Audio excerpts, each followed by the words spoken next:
Hello student, आज हम movement generating function पढ़ेंगे एडवांस यूजिंग मैथमेटिक्स के नंबर 4 में लेक्चर नंबर 31। तो क्या होता है movement generating function? The movements of most distributions can be determined directly by evaluating the necessary integrals of sum. हमने इससे पहले मूवमेंट्स के बारे में पढ़ा था, जिसमें या तो समेशन का यूज़ करके या इंटीग्रेशन का यूज़ करके हम डिफरेंट मूवमेंट्स निकाल रहे थे। तो मूवमेंट्स को जनरली मूवमेंट्स का जो डिस्ट्रीब्यूशन होता है जनरली कैसे डिटरमाइन किया जाता है, या तो इंटीग्रल से या सम से। The movement generative function through has some limitations, क्योंकि मूवमेंट जनरेटिव फंक्शन में कुछ लिमिटेशंस होती हैं। Help us to find movements without evaluating integral of sum, जिसमें आपको बिना इंटीग्रल ऑफ सम के ही मूवमेंट्स फाइंड आउट हो जाते हैं। The movement generating function or MGF in short of a random variable x having the probability function fx is given by, इसलिए movement generating function किसी random variable x का इसका probability function fx है given दिया जाता है। mxt equals to expectation of e power of dx, इसको हम लिखते हैं summation x e power of dx fx for discrete random variable, और integration minus infinity to plus infinity e power of D x f x d x for continuous random variable. इन discrete form में इसको इस तरह से define करते हैं। M x T क्या होता है, इसका सिंबल होता है मूवमेंट जनरेटिव फंक्शन का M x T equals to expectation of E power of D X. पहले जहाँ पे एक्स आ रहा था वहाँ पे क्या आ जाएगा, ई पावर ऑफ डी एक्स, और डिस्क्रीट फॉर्म में लिखेंगे summation of x E power of D x f x for discrete random variable, और इंटीग्रेशन कंटिन्यूस फॉर्म में लिखेंगे minus infinity to plus infinity e power of dx fx dx, provided the right hand side is absolutely convergent for some positive number h such that x between minus h to h where t is any real parameter।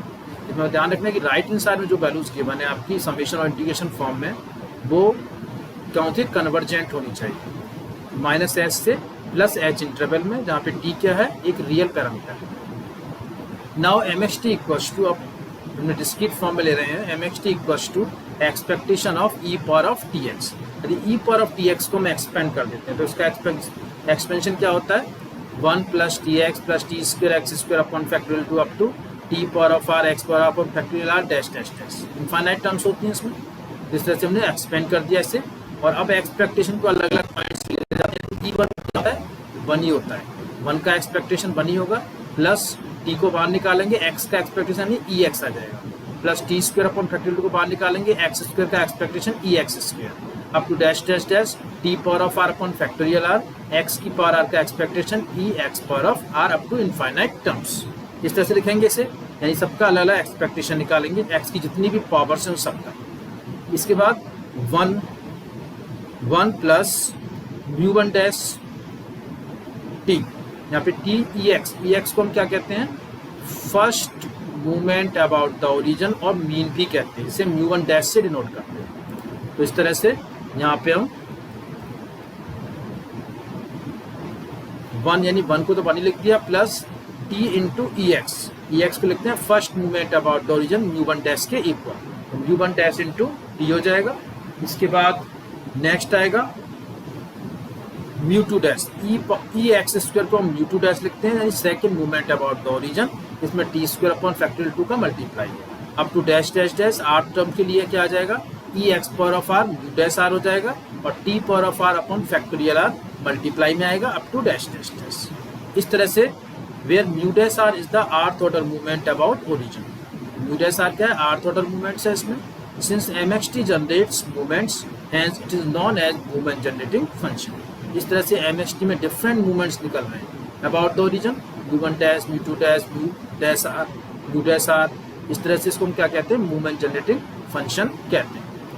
अब इस तरह को जो formula होता है, यानी mu dash R और movement generating function में सपोज हमें मूवमेंट अबाउट द ओरिजिन निकालने हैं movement generating function M x T से, हमें एम एक्स टी दिया हुआ है, उसका फॉर्मूला होता है mu dash r equals to d r upon D t r m x t at T equals to 0। इस वाले फॉर्मूले से हम different movement about the origin निकाल सकते हैं यदि आपको movement generating function M x t given है।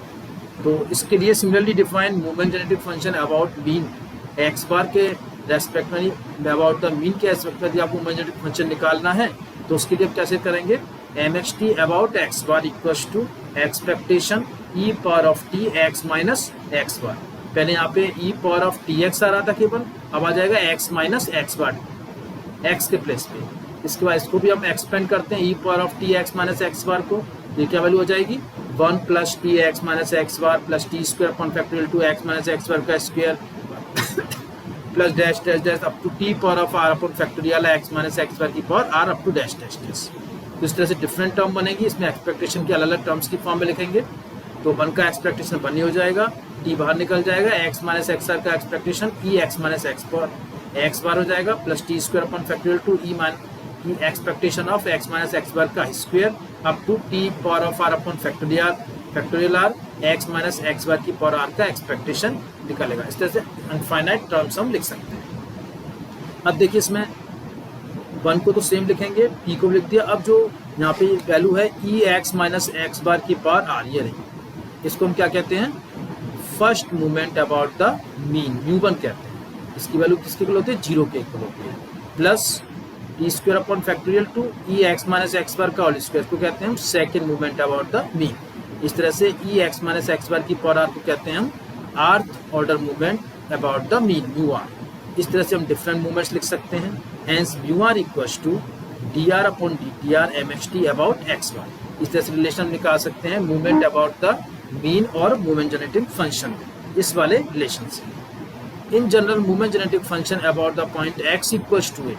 अब यदि x equals to k about निकाला तो वो भी ऐसे सेम मेथड से निकल सकता है, m x about x equals to a expectation of E power of T x minus a. यहाँ पे एक्स माइनस एक्स बार तो वहाँ पे एक्स माइनस ए हो जाएगा।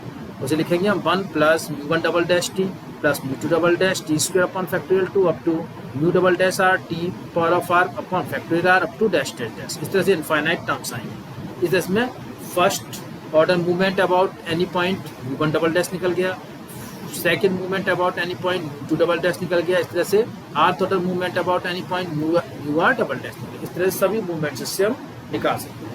तो इस तरह से हमने मूवमेंट जनरेटिंग फंक्शन पढ़ा, से डिफरेंट मूवमेंट जनरेट होते हैं about the origin, about the mean और about any points.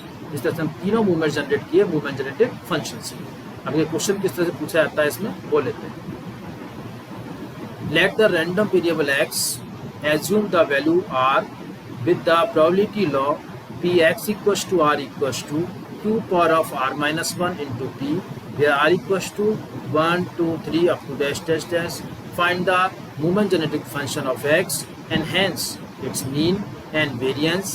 Verify it by finding mean from usual definition. ये क्वेश्चन है हमारे पास। सबसे पहले movement generating function of x कैसे लिखते हैं, M x T equals to expectation E power of T X summation R equals to 1 to infinity E power of T R P R. यदि हम टी एक्स में X के place पे R लेते हैं तो आर हो जाएगा R equals to 1 to infinity E power of T R P R. इसके बाद इसको लिख सकते हैं हम summation R equals to 1 to infinity E power of T R Q power of R minus 1 into P, क्योंकि P power of R P X equals to R पे P R कहेंगे इसे हम, इसकी वैल्यू है Q power of R minus 1 into P. यहाँ से put करेंगे इसकी वैल्यू, ये इस तरह से रिलेशन आ जाएगा। अब देखिए ई पावर ऑफ टी आर और क्यू पावर ऑफ आर है, इन दोनों को एक साथ यदि आर की पावर में लिखें तो e power of T into Q है, Q into e power of T की पावर आर हो जाएगी और पी अपॉन क्यू इसमें बाहर निकल जाएगा समेशन से, क्योंकि इसमें आर से कोई रिलेशन नहीं है दोनों का। तो पी अपॉन क्यू को बाहर निकाल देंगे और इसके अलावा Q E power of T whole power of R लिखेंगे। अब यदि इसको हम एक्सपेंड करते हैं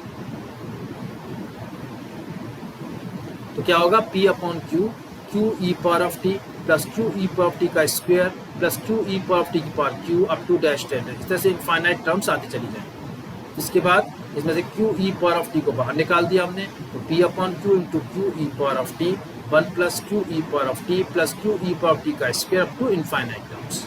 इसके बाद इसमें से हमने क्यू को कैंसिल कर दिया तो P e power of T और ये क्या है जीपी हो गया, जीपी का सम निकाला इनफाइनाइट टर्म्स का क्या होगा ए हो गया 1, इसमें A upon 1 minus R, 1 minus R है इसमें Q E power of T, तो P e power of T upon 1 minus Q E power of T आ जाएगा इस तरह से। तो इस तरह से हमने निकाल लिया, क्या निकल गया, movement generating function of x, ये लो हमने निकाल लिया। ये लो हमारे पास आ गई P e power of T upon 1 minus Q E power of T. हम निकालेंगे फर्स्ट मूवमेंट अबाउट ओरिजिन, जिसे हम मीन भी कहते हैं। वो होगा D upon D T M x T के equal at T equals to 0। यहाँ पे हम एम एक्स टी को निकाले हमने P e power of T 1 minus Q E power of T. यहाँ पुट करेंगे, इसका डिफ्रेंशिएशन करेंगे तो ये वैल्यू आएगी। इसके बाद इसको सिंप्लीफाई करने के बाद P e power of T upon 1 minus Q E power of T का होल स्क्वायर आ जाएगा। तो इसमें टी इक्वल टू 0 पुट करेंगे तो क्या आएगा, पी अपॉन 1 माइनस क्यू का होल स्क्वायर, और 1 माइनस क्यू पी के इक्वल होता है तो P upon P square equals to 1 upon P आ जाएगा। इस तरह से हमने निकाल दिया इसमें फर्स्ट मूवमेंट अबाउट ओरिजिन। इस तरह से निकालेंगे हम mu two dash second movement about origin, D square M x T upon D T square at T equals to 0।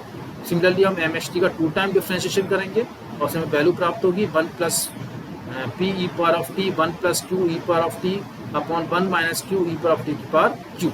इसको हम सिंप्लीफाई करते हैं, टी इक्वल टू 0 पुट करते हैं, इसमें तो वैल्यू क्या आ जाएगी 1 plus Q upon P square. हम निकालेंगे हम वेरियंस एक्स। वेरियंस एक्स क्या होता है, mu two dash minus mu 1 dash का स्क्वायर, तो 1 plus Q upon P square, ये तो निकला अपना mu two dash, mu 1 dash निकला था 1 अपॉन पी, तो माइनस 1 अपॉन पी का स्क्वायर हो जाएगा क्योंकि म्यू 1 डैश का स्क्वायर होता है, दिया जाएगा क्यू अपॉन पी स्क्वायर। तो यूजुअल डेफिनेशन से ई एक्स क्या हो जाएगा, summation R equals to 1 R P X equals to R, summation I equals to 1 R Q power of R minus 1 into P, यानी P 1 plus 2 Q plus 3 Q square up to dash dash dash. तो इस तरह से हम different movements निकाल सकते हैं। हमने 2 निकाले, एक तो मीन निकाला, एक वेरिएंस निकाला। इस क्वेश्चन के अकॉर्डिंग इस तरह से हम निकाल सकते हैं, यानी मूवमेंट जनरेटिंग फंक्शन से इजी वे में हम डिफरेंट मूवमेंट जनरेट कर सकते हैं। ये क्वेश्चन हो गया इस तरह से। तो इस तरह से हम क्वेश्चन को सॉल्व करते हैं। तो हमें कोई भी मूवमेंट निकालना हो, मूवमेंट जनरेटिंग फंक्शन से हम जनरेट कर सकते हैं। Movement about mean, movement about any point and movement about mean, तीनों मूवमेंट इससे निकाल सकते हैं। और इसका क्वेश्चन भी सॉल्व किया हमने, मूवमेंट जनरेट किस तरह से निकालते हैं। यदि आपको प्रोबेबिलिटी दे रखी है तो उसका यूज़ करके हमने डिफरेंट यानी मीन निकाला और वेरिएंस निकाला। मीन क्या होता है, फर्स्ट मूवमेंट अबाउट ओरिजिन, और वेरिएंस क्या होता है, second movement about the mean. इस तरह से हमने क्वेश्चन को सॉल्व किया। इस तरह से ये लेक्चर कंप्लीट होता है। Thank you.